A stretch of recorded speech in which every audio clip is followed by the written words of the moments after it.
العالمين، والصلاة والسلام على سيدنا ومولانا محمد وعلى آله وأصحابه أجمعين. أما بعد، فإن أصدق الحديث كتاب الله، وأحسن الهدي هدي محمد صلى الله عليه وسلم، وخير الأمور عوادمها، وشر الأمور محدثاتها، وكل محدثة بدعة، وكل بدعة ضلالة، وكل ضلالة في النار.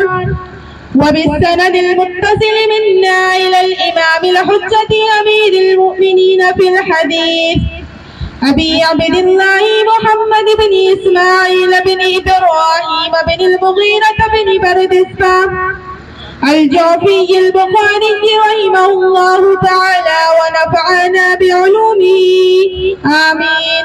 وبه قال حدثنا أحمد بن أشكاب قال حدثنا محمد بن حسين عن عمارة بن القعقاع عن أبي برعة عن أبي هريرة رضي الله تعالى عنه قال النبي صلى الله عليه وسلم: كلمتان حبيبتان إلى الرحمن، خفيفتان على اللسان، ثقيلتان في الميزان، سبحان الله وبحمده، سبحان الله العظيم. الحمد لله نحمده ونستعينه ونستغفره ونؤمن به ونتوكل عليه، ونعوذ بالله من شرور أنفسنا ومن سيئات أعمالنا. من يهده الله فلا مضل له، ومن يضلله فلا هادي له، ونشهد أن لا إله إلا الله وحده لا شريك له، ونشهد أن محمدا عبده ورسوله. أما بعد، فإن أصدق الحديث كتاب الله، وأحسن الهدي هدي محمد صلى الله عليه وسلم، وخير الأمور عوازمها، وشر الأمور محدثاتها، وكل محدثة بدعة، وكل بدعة ضلالة، وكل ضلالة في النار. أعوذ بالله من الشيطان الرجيم. بسم الله الرحمن الرحيم.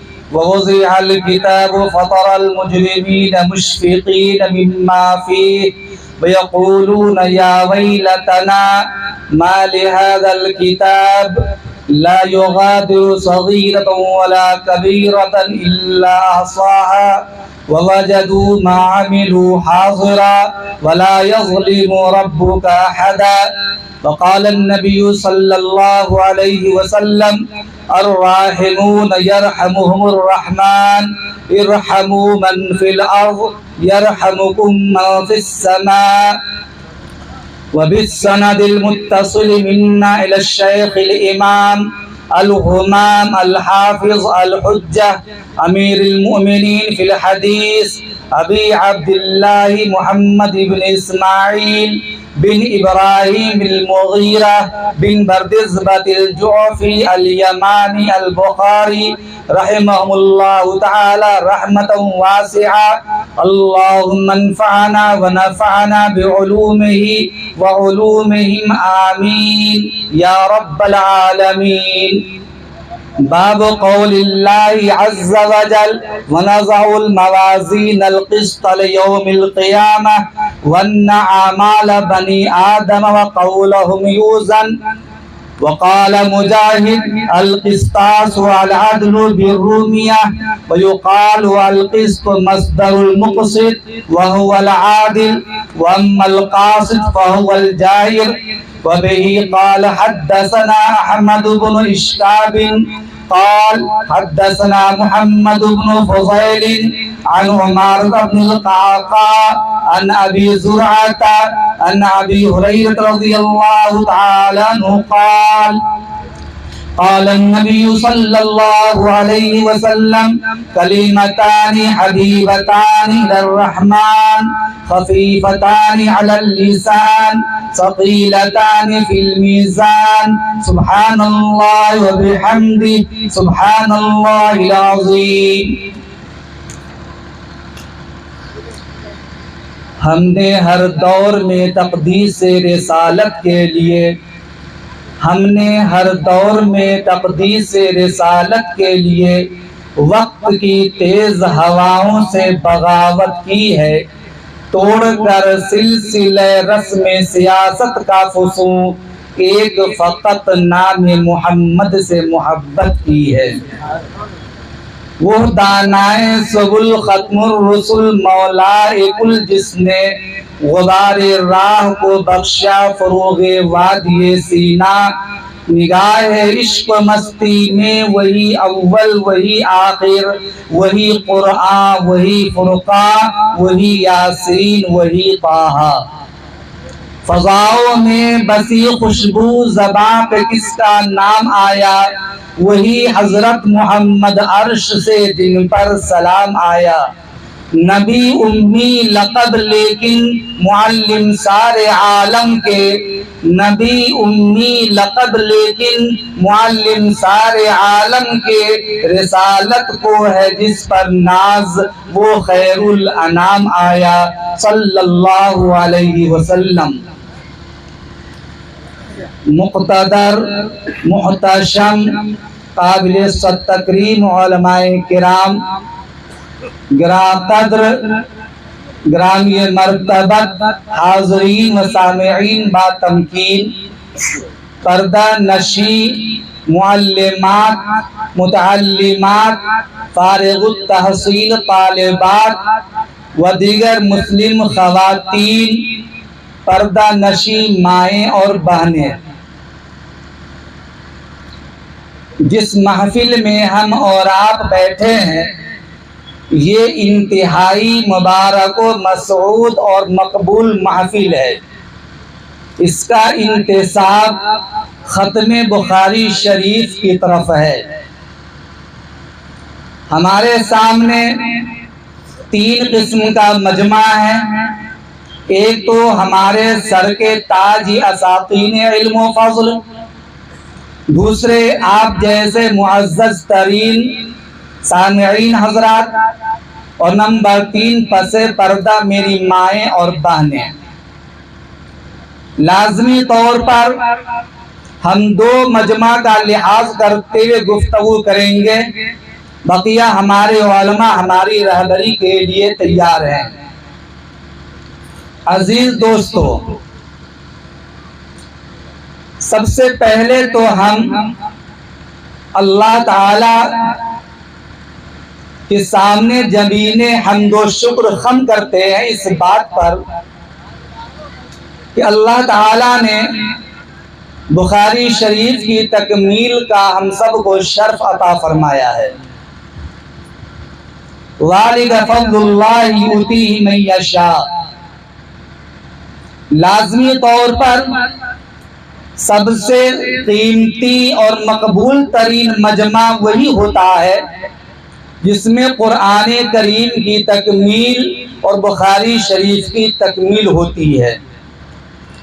گرچہ مردوں کا مجمع کم ہے، پس پردہ بہنوں کا مجمع زیادہ ہے، اور یہ سب کے سب آج کے دن عند اللہ مقبول ہے. اللہ سب کو اپنی مقبولیت کا پروانہ عطا فرمائے. یہ جو پیش نظر کتاب ہے بخاری شریف، قرآن کریم کے بعد روئے زمین پر سب سے صحیح ترین کتاب ہے. اصح الکتب بعد کتاب اللہ تعالی الصحیح البخاری. اس پر گویا کہ ائمہ محدثین کا اتفاق ہے. اس امت کا قرۂ امتیاز اور خصوصیت یہ ہے کہ اس امت نے اپنے حبیب جناب محمد الرسول اللہ صلی اللہ علیہ وسلم کے اقوال و فرمودات و ارشادات، عادات و اطوار اور زندگی کے تمام حالات کو سند کے ساتھ محفوظ کیا ہے، جو حدیث کی شکل میں کتابوں میں مندرج ہیں۔ اور لازمی طور پر یہ جو بخاری شریف ہے، جو کہ قرآن کے بعد سب سے صحیح ترین کتاب ہے، جس کے اندر امام بخاری رحمت اللہ علیہ نے تمام روایات کو اتصال سند کے ساتھ ذکر کیا ہے، اس موقع پر یہ کہنا ضروری معلوم ہوتا ہے کہ اللہ تعالیٰ نے اسی امت محمدیہ کو یہ شرف بخشا کہ اپنے حبیب محمد عربی صلی اللہ علیہ وسلم کے اقوال کو بالکل صحیح سند کے ساتھ نقل کیا، ورنہ امم صادقہ نے انبیاء سابقین کے حالات کو، ان کے فرمودات کو اپنے نبی تک پہنچانے میں کامیاب نہیں ہوئے۔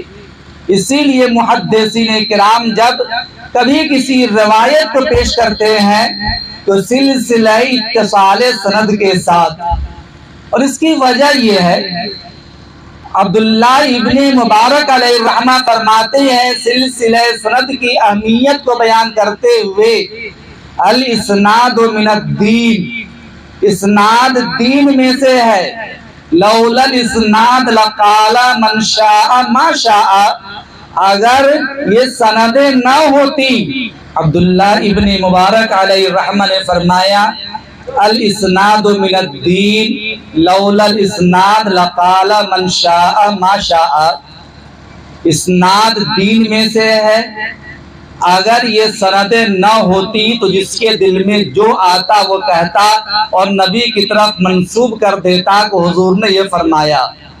لیکن اس امت کے علماء اور محدثین نے تمام روایات کو چھانٹ کر، پھٹک کر اور تحقیق و تدقیق کے ساتھ کتابوں میں مندرج کیا ہے۔ لہذا جب سند متصل ہے اور ہماری بیٹیوں نے بھی حدیث شریف کی تکمیل کرتے ہوئے آخری روایت پڑھی ہے، تو ایسے موقع پر انہیں اپنی سند کی اجازت دیتے ہوئے سند متصل بیان کرنا معلوم ہوتا ہے۔ میری بیٹیوں، آپ یہ سمجھو، میں نے بخاری شریف پڑھی حضرت مولانا شیخ محمد نصیر خان صاحب رحمت اللہ علیہ سے، جو دارالعلوم دیوبند کے شیخ الحدیث تھے۔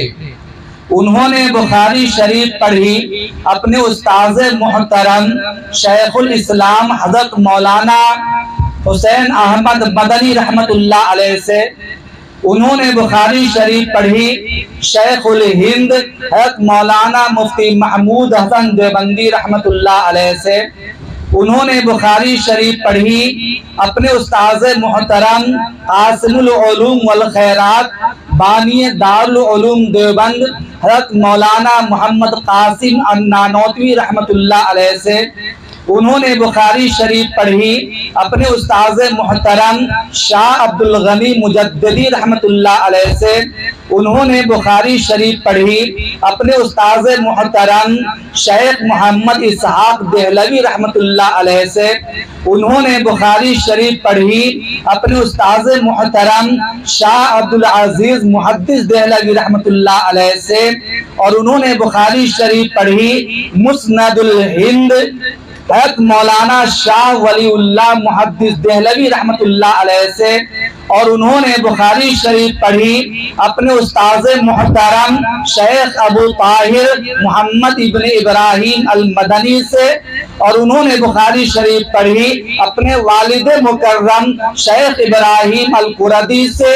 اس کے بعد سلسلہ سند چند رجال کے ساتھ یہ پہنچتا ہے امام بخاری رحمت اللہ علیہ کے شاگرد ابو عبداللہ محمد ابن یوسف فربری رحمت اللہ علیہ تک، اور یہ محمد ابن یوسف فربری رحمت اللہ علیہ نے بخاری شریف کی پوری تعلیم حاصل کی اپنے استاذ محترم الامام الہمام الحجہ الحافظ امیر المومنین فی الحدیث ابی عبداللہ محمد ابن اسماعیل ابن ابراہیم بن مغیرہ بن بردزبۃ الجعفی الیمانی البخاری رحمۃ اللہ علیہ سے اور بخاری شریف سے لے کر کے جناب محمد الرسول اللہ صلی اللہ علیہ وسلم تک جو سند ہے وہ خود بخاری شریف کے اندر مذکور ہے، اور نبی کریم صلی اللہ علیہ وسلم نے جو علم حاصل کیا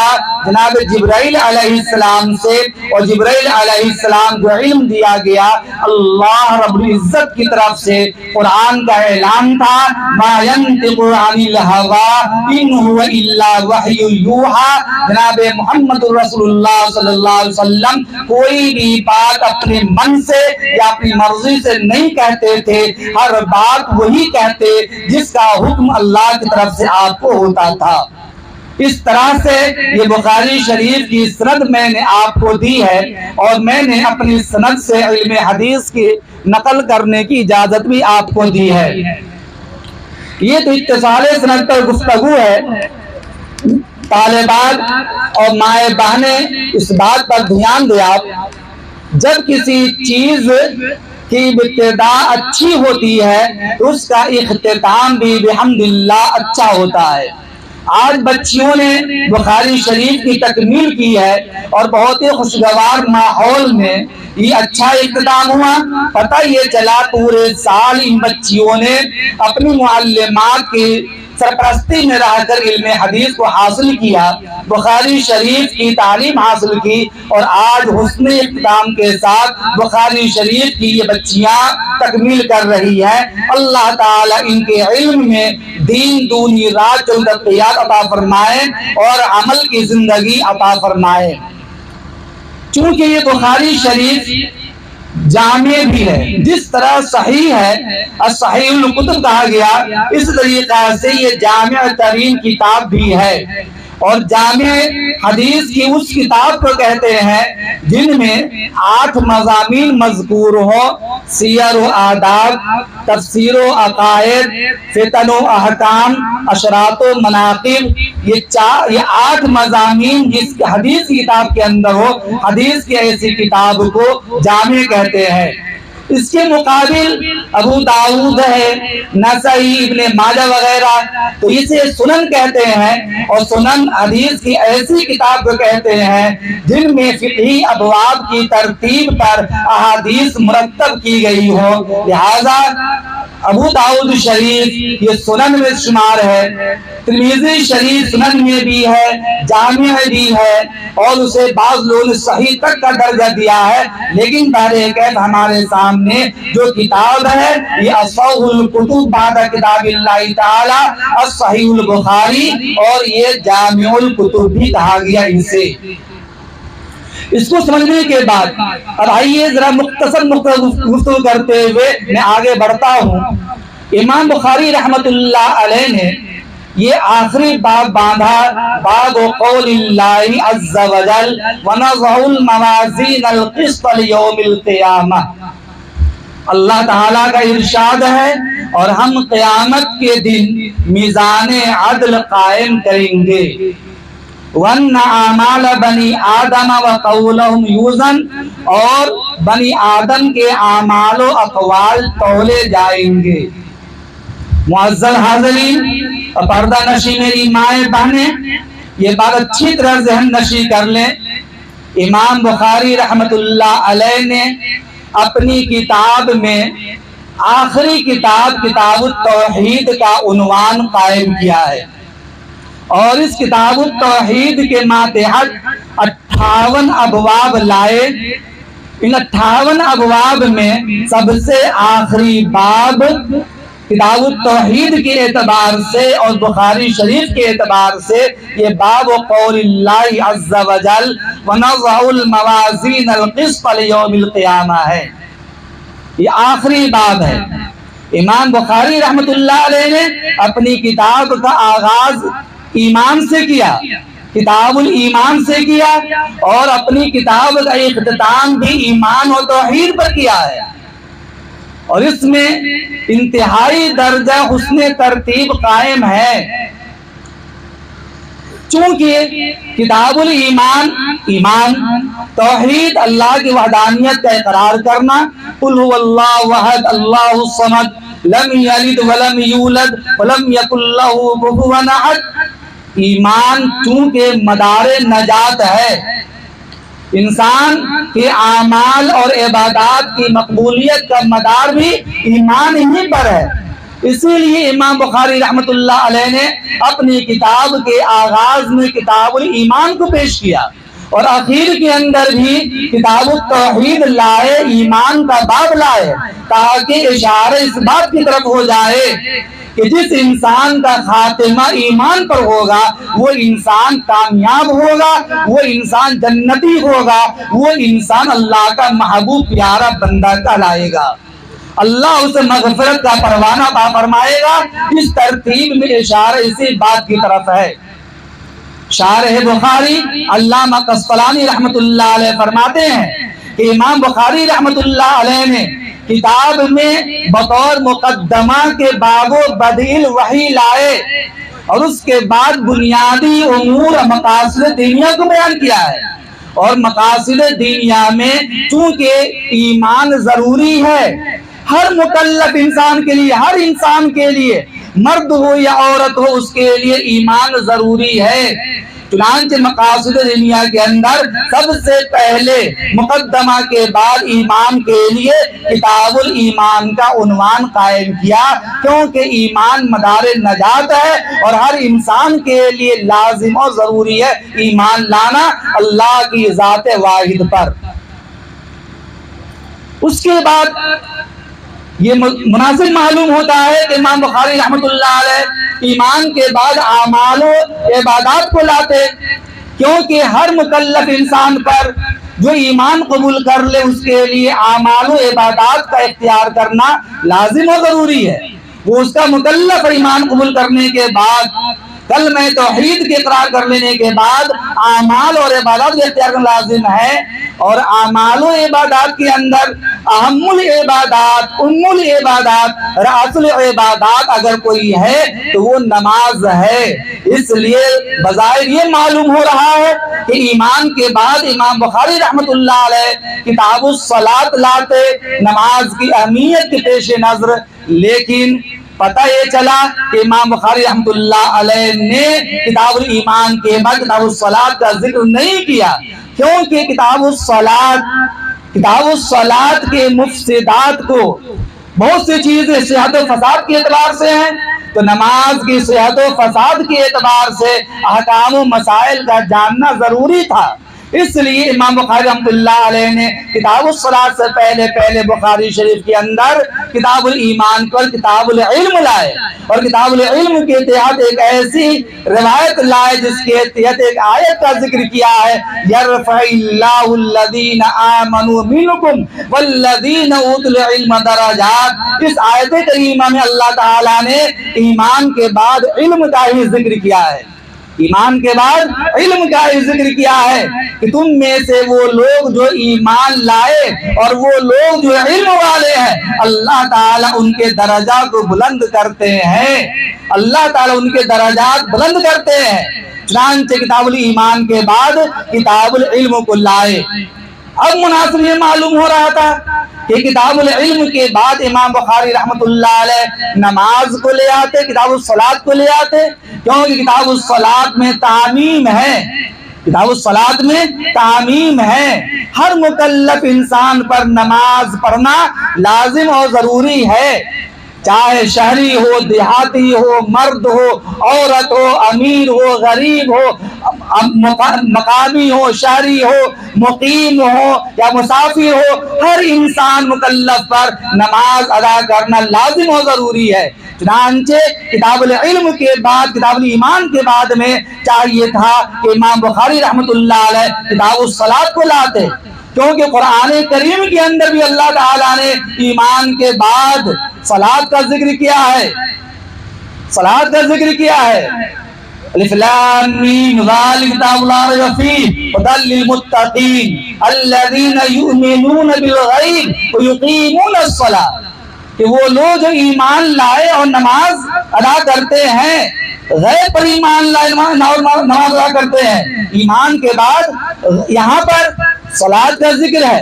حدیث شریف میں بھی بخاری کے اندر، مسلم کے اندر روایت موجود ہے، بنی الاسلام علی خمس شہادت اللہ الہ الا اللہ واشہد ان محمد رسول اللہ اقام الصلاۃ وایتاء الزکاۃ۔ اس روایت کے اندر اسلام کی بنیاد 5 چیزوں پر ہے۔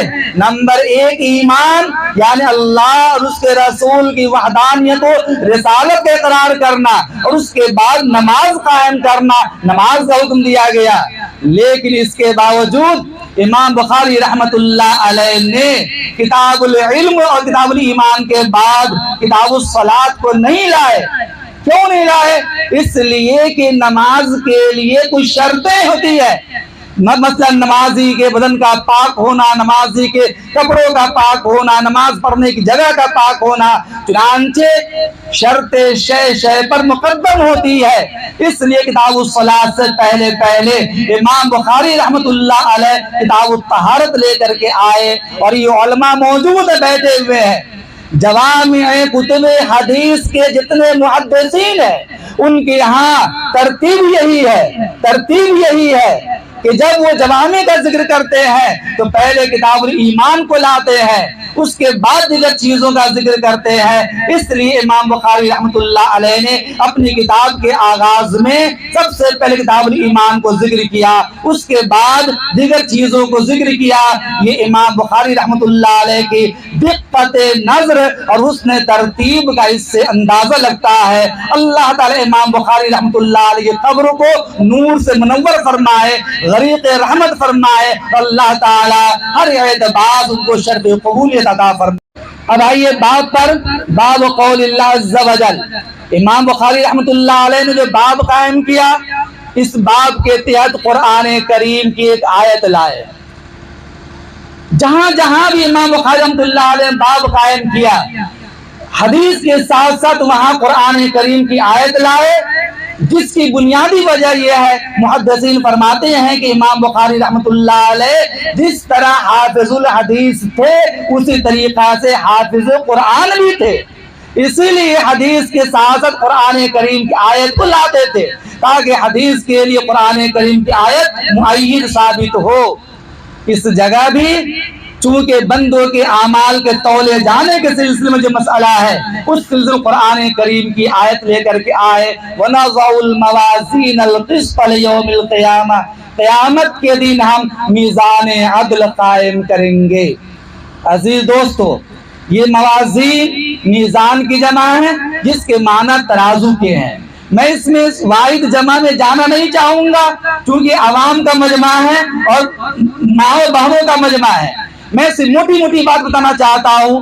امام بخاری رحمت اللہ علیہ اس باب کے ذریعے سے اہل سنت والجماعت کے عقائد کو بیان کرنا چاہتے ہیں۔ اہل سنت والجماعت کا یہ مسلمہ متفق عقیدہ ہے کہ کل قیامت کے دن میزان عدل قائم ہوں گی اور بندوں کے اعمال تولے جائیں گے۔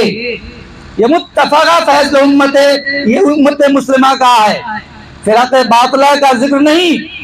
امت مسلمہ کا اہل سنت والجماعت اس بات اتفاق ہے کہ بندوں کے اعمال قیامت کے دن تولے جائیں گے، اور اس کے استشہاد میں امام بخاری رحمت اللہ علیہ فرماتے ہیں اللہ تعالیٰ کے فرمان کے حوالے سے، وَنَضَعُ الْمَوَازِينَ الْقِسْطَ لِيَوْمِ الْقِيَامَةِ، قیامت کے دن ہم میزان عدل قائم کریں گے۔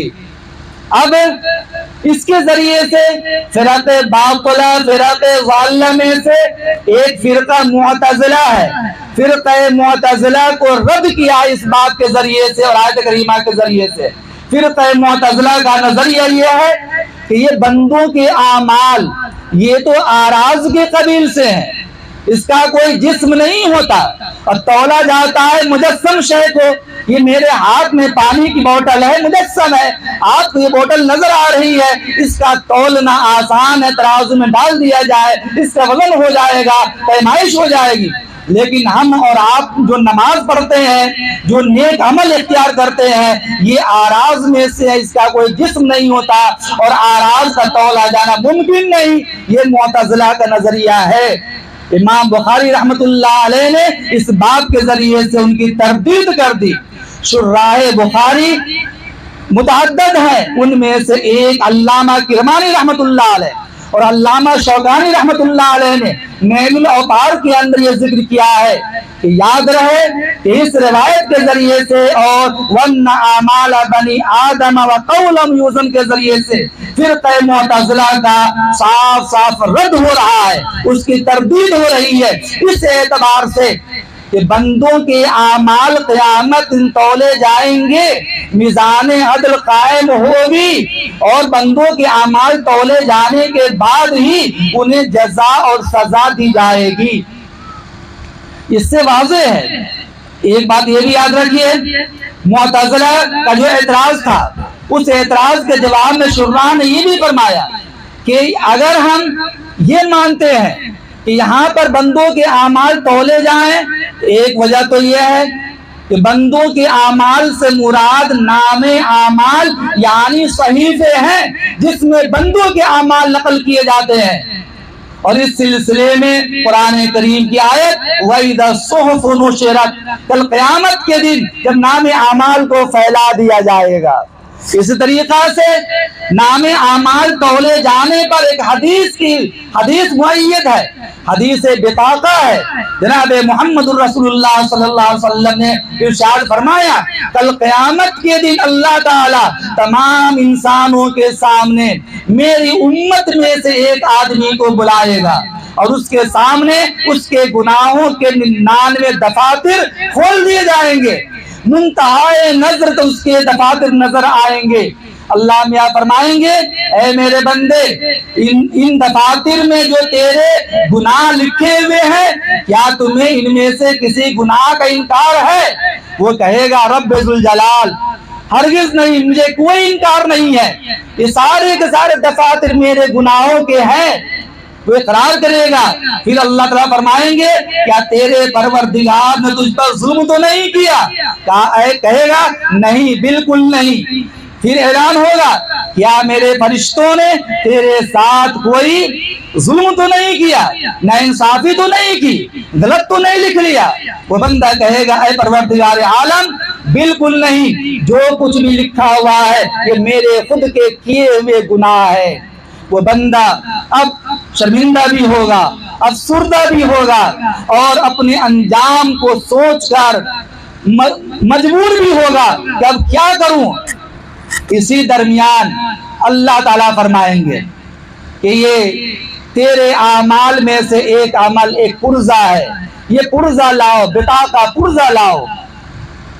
پرزہ لایا جائے گا اور کہا جائے گا ترازو کے ایک پلڑے میں یہ پرزہ ڈال دیا جائے اور دوسرے درجے میں اس کے گناہوں کے 99 دفتروں کو ڈال دیا جائے۔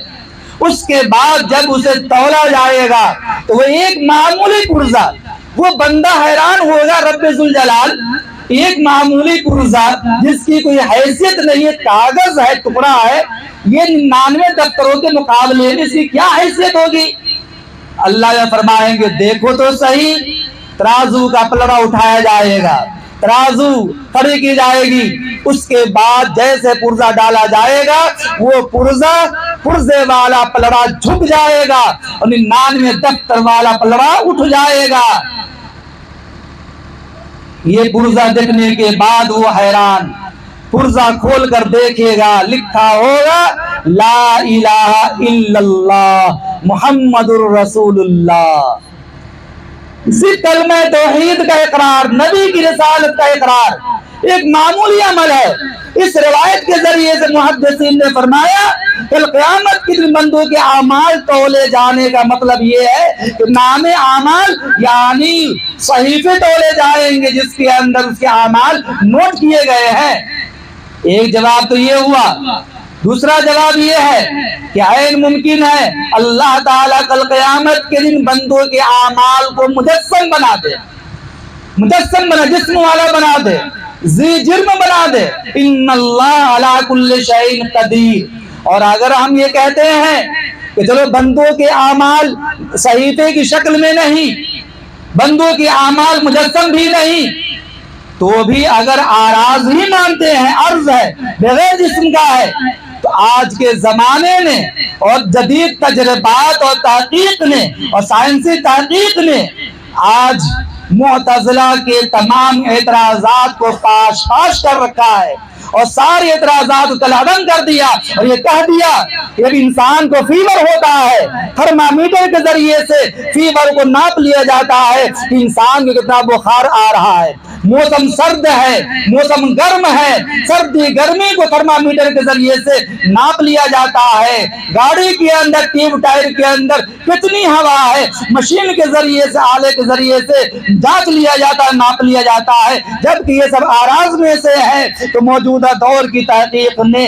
معتزلہ کے اعتراض کو کالعدم کر دیا اور یہ ثابت کر دیا کہ اہل سنت والجماعت کا جو عقیدہ ہے یہ کہ کل قیامت کے دن اعمال تولے جائیں گے، میزان عدل قائم ہوگی، یقیناً برحق ہے، سچ ہے اور امت مسلمہ کا اس پر اتفاق ہے۔ باب قول اللہ ونضع الموازین القسط لیوم القیامہ، اللہ نے فرمایا کہ قیامت کے دن ہم میزان عدل قائم کریں گے اور بلا شبہ بندوں کے اعمال اور ان کے اقوال تولے جائیں گے۔ اس کے بعد یہاں پہ آپ سمجھیے کہ اب ایک سوال ہوتا ہے، کل قیامت کے دن جب اعمال تولے جائیں گے تو آخر اعمال تولنے کی وجہ کیا ہے؟ اللہ تعالیٰ علیم خبیر ہے، انہ علیم بذات الصدور ہے، بندوں کے دلوں کے بھید کو جانتا ہے، تمام حالات و واقعات کو جانتا ہے، پھر بندوں کے اعمال کو تولا جانا کیا مطلب ہے؟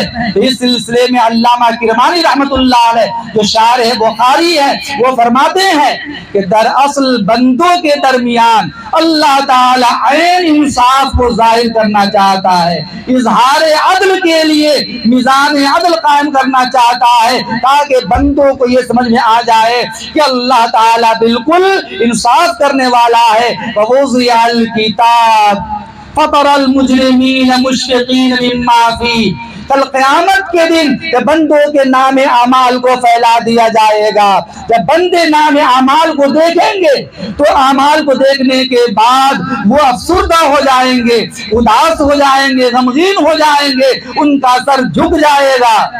وَيَقُولُونَ يَا وَيْلَتَنَا مَا لِهَذَا الْكِتَابِ لَا يُغَادِرُ صَغِيرَةً وَلَا كَبِيرَةً إِلَّا أَحْصَاهَا، ہائے افسوس، ہائے افسوس کیا ہو گیا، اس نام اعمال نے نہ تو چھوٹے گناہ کو چھوڑا ہے نہ بڑے گناہ کو چھوڑا ہے، سب کو محفوظ کر لیا ہے۔ وَوَجَدُوا مَا عَمِلُوا حَاضِرًا، بندے تمام اعمال کو موجود پائیں گے جو انہوں نے دنیا میں کیا ہوگا۔ وَلَا يَظْلِمُ رَبُّكَ أَحَدًا، اور تیرا پروردگار کسی پر ظلم کرنے والا نہیں ہے۔ اسی کے اظہار کے لیے اللہ تعالی میزان عدل قائم کریں گے۔ اس کے بعد سوال یہ پیدا ہوتا ہے کہ کیا میزان عدل قائم ہوگی سب کے لیے؟ ایک روایت سنیے، علامہ ابو القاسم لالکائی محدث ہیں، ان کی خود سنن کتاب ہے۔ علامہ ابو القاسم لالکائی رحمت اللہ علیہ نے اپنی سنن میں حضرت انس رضی اللہ تعالی عنہ کی سند سے ایک روایت نقل کی ہے۔ وہ روایت یہ ہے، جناب محمد رسول اللہ صلی اللہ علیہ وسلم شاہد فرمایا قیامت کے دن اللہ تعالی میزان عدل قائم کرے گا، اس کے پاس ایک فرشتہ مقرر کرے گا، اس کے بعد انسانوں میں سے ہر ایک انسان کو لایا جائے گا، ہر ایک انسان کو لایا جائے گا، پیش کیا جائے گا اور اس کے اعمال تولے جائیں گے۔ جس کے عمل کا پلڑا بھاری ہوگا جھک جائے گا، وہ فرشتہ منادی کرے گا، اعلان کرے گا اور سارے اہل محشر اس کی ندا کو سنیں گے۔ وہ فرشتہ اعلان کرے گا کہ یہ بندہ کامیاب ہے، یہ جنتی ہے، یہ اللہ تعالیٰ نے اس کو کامیاب بنا دیا، فائز المراد بنا دیا، جاؤ تجھے مبارک ہو۔ اس کے بعد جس بندے کے عمل کا پلڑا جھک جائے گا فرشتہ اعلان کرے گا، اس کی ندا سنائی دے گی پورے اہل محشر کے درمیان اعلان ہوگا یہ بندہ ناکام ہے، محروم القسمت ہے، بدبخت ہے، جنت سے محروم ہے، خدا کی رحمت سے محروم ہے۔ اس روایت کے ظاہر سے تو یہ معلوم ہوتا ہے کہ دراصل ہر ایک کے عمل کا وزن ہوگا، لیکن ایسا نہیں ہے، بلکہ حدیث شریف میں آتا ہے، جناب محمد رسول اللہ صلی اللہ علیہ وسلم نے ارشاد فرمایا کل قیامت کے دن 70,000 لوگ بغیر حساب و کتاب کے جنت میں داخل کیے جائیں گے۔ 70,000 لوگ ایسے ہیں کہ جن کے اعمال کا کوئی وزن نہیں ہوگا، بغیر حساب و کتاب کے انہیں اللہ تعالی جنت میں داخل کرے گا۔ اور کچھ لوگ ایسے ہیں جن کے اعمال کو تولا ہی نہیں جائے گا۔ وہ کون لوگ ہیں؟ جس طرح نیکوکاروں میں 70,000 لوگ ہیں، ان کے اعمال نہیں تولے جائیں گے، ایسے ہی کفار جنہوں نے اللہ کو مانا ہی نہیں، ان کے اعمال بھی تولے نہیں جائیں گے، انہیں ڈائریکٹ جہنم میں دھکیل دیا جائے گا۔ یعرف المجرمون بسیماہم فیؤخذ بالنواصی والاقدام، پیشانیوں کے بل گھسیٹتا ہوا انہیں جہنم میں داخل کر دیا جائے گا۔ اس سے معلوم یہ ہوتا ہے کہ گویا کے اعمال تولے جائیں گے، اور امام بخاری رحمۃ اللہ علیہ نے اسی چیز کو یہاں پر ذکر کیا ہے۔ اب آگے یہ وقال مجاہد رئیس المفسرین، امام المفسرین امام مجاہد فرماتے ہیں کہ القسطاس، یہ رومی زبان کا لفظ ہے جس کے معنی عدل اور انصاف کے ہے۔ یقال القسط، اور بعض لوگوں نے کہا قسط یہ مقصد اسم فاعل کا مصدر ہے، والعادل بمعنی انصاف کرنے والا، واما القاسط، اور ایک لفظ سے آتا قاسط جس کے معنی ظالم کے ہیں۔ میرے عزیز دوستو، امام بخاری رحمت اللہ علیہ نے یہ جو آخری روایت پیش کی ہے جس کے اندر دراصل ایمان توحید کا تذکرہ ہے، معتزلہ کا رد ہے، اور ساتھ ساتھ میزان عدل کے حق ہونے کی طرف اشارہ کیا ہے، اخیر میں جو روایت لائے ہے، اس روایت پہ کلام کرتے ہوئے میں آپ سے کہنا چاہتا ہوں کہ یہ جو روایت امام بخاری رحمت اللہ علیہ لے کر اخیر میں لائے، جس کو مکمل کرنے کے بعد، پڑھنے کے بعد بخاری شریف کی تکمیل ہو جاتی ہے۔ امام بخاری رحمت اللہ علیہ نے اس روایت کی تخریج پوری بخاری کے اندر 3 جگہوں پر کی ہے۔ 3 جگہوں پر امام بخاری رحمت اللہ علیہ اس روایت کو لے کر کے آئے۔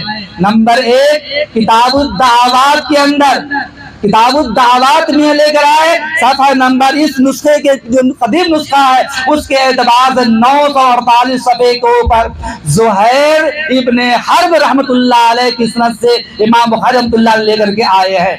اس کے بعد دوسری جگہ کتاب الایمان والنذور کے اندر صفحہ نمبر 988 کے اوپر روایت لے کر آئے، جہاں امام بخاری رحمت اللہ علیہ کے استاذ ہیں قتیبہ بن سعید رحمت اللہ علیہ۔ اور تیسری جگہ یہی ہے جو بخاری شریف کی آخری روایت ہے، کتاب التوحید کے آخری باب اور 58 نمبر کا جو باب ہے، اس باب کی آخری روایت ہے جہاں پر مذکور ہے۔ گویا کہ اس روایت کو امام بخاری رحمت اللہ علیہ نے 3 شیوخ سے نقل کیا ہے۔ نمبر 1 زہیر ابن حرب، نمبر 2 قتیبہ بن سعید، اور نمبر 3 احمد ابن اشکاب رحمت اللہ علیہ سے۔ اور یہ 3 جو امام بخاری رحمت اللہ علیہ کے استاذ ہیں، ان تینوں کے شیوخ ایک ہیں محمد ابن فضیل۔